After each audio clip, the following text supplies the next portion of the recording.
આજથી 3 દિવસ પહેલાં એટલે કે 30 જુલાઈ 2024ના રોજ એક પુખ્ત વયની મહિલાએ પોતાની સાથે શારીરિક દુષ્કર્મ કર્યા અંગેની સયાજીગંજ પોલીસ સ્ટેશનમાં ફરિયાદ નોંધાવેલી।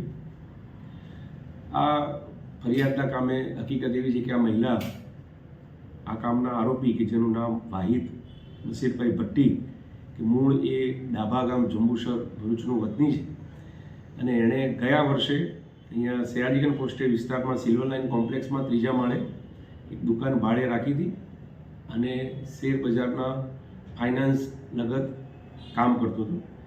એમાં ફરિયાદી મહિલા એમના ત્યાં નોકરી કરતા હતા।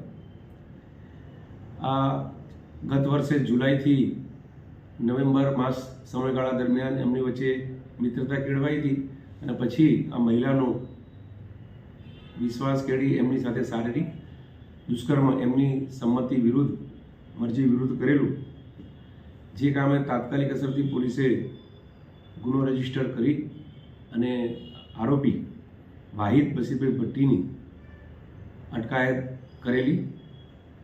પોલીસે આ કામે જરૂરી પુરાવા એકત્રિત કરેલા, ભોગ બનનાર તેમજ આરોપી બંનેની શારીરિક તપાસણી સયાજી હોસ્પિટલ ખાતે કરાવેલી। આ કામના આરોપી બીજું કોઈ ગેરકાયદેસરનું કૃત્ય કર્યું છે કે કેમ તેમજ એ બાબતે જ્યુડિશિયલ કસ્ટડીથી પોલીસ કસ્ટડીના રિમાન્ડ પણ મેળવેલા અને રિમાન્ડ બાદ આજરોજ એને નામદાર કોર્ટમાં રજૂ કરાયેલ છે। હાલ આ ગુનાની તપાસ ચાલુ છે। સર્વગ્રાહી પદ્ધતિથી ગુનાની તપાસ હાથ ધરીશું અને એમાં કોઈપણ એંગલમાં વધુમાં વધુ પુરાવા મેળવી અને ભોગ બનનારને ન્યાય અપાવવા સયાજીગંજ પોલીસે પ્રયત્ન હાથ ધર્યો છે।